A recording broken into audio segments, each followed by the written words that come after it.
Neno la Mungu linalohusu uponyaji. Kichwa cha habari ni nguvu za Yesu. Maana yake, kwa nini tuseme nguvu za Yesu? Ukiona mtu anaimba anaishia kwa Mungu, swala hata kimwambie iliyopita ni kama tulisikia kwa mtumishi hapa.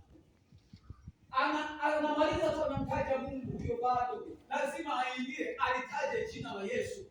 Maana hata mganga wa kienyeji ana neno Mungu analitaja, lakini neno Yesu hataji. Kwa hiyo ndio maana leo tunaangalia ujumbe unaohusu nguvu za Yesu. Na nikwambie, kama una shida usiwe na mashaka. Mungu wetu ni mwaminifu na neno lake halijipingi. Haijalishi kwamba hakuna maiki, lakini utalisikia tu. Bwana Yesu apewe sifa. Amen. Habari za uponyaji zinatokana na nguvu za Yesu. Ambaye hamwamini Yesu hana uponyaji unaotoka kwa Yesu. Maana ukiwa mbali na Yesu lazima ukose uponyaji.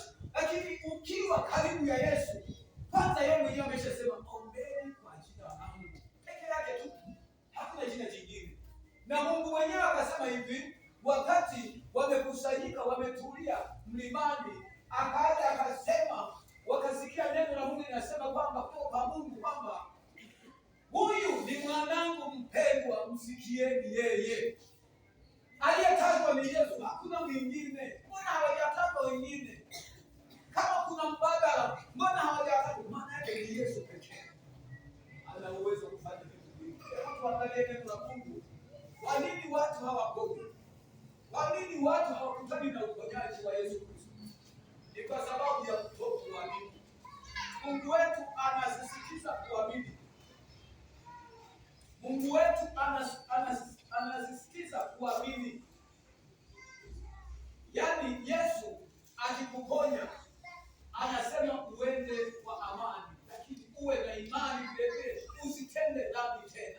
Kumbe kuamini ndiko kunatufanya sisi tukapate uponyaji.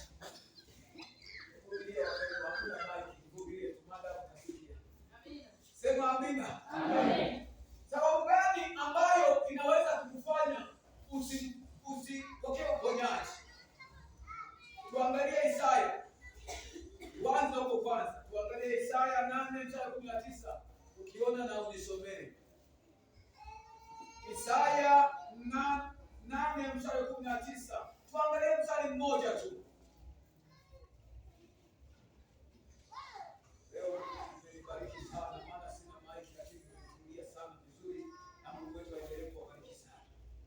Tuangalie Isaya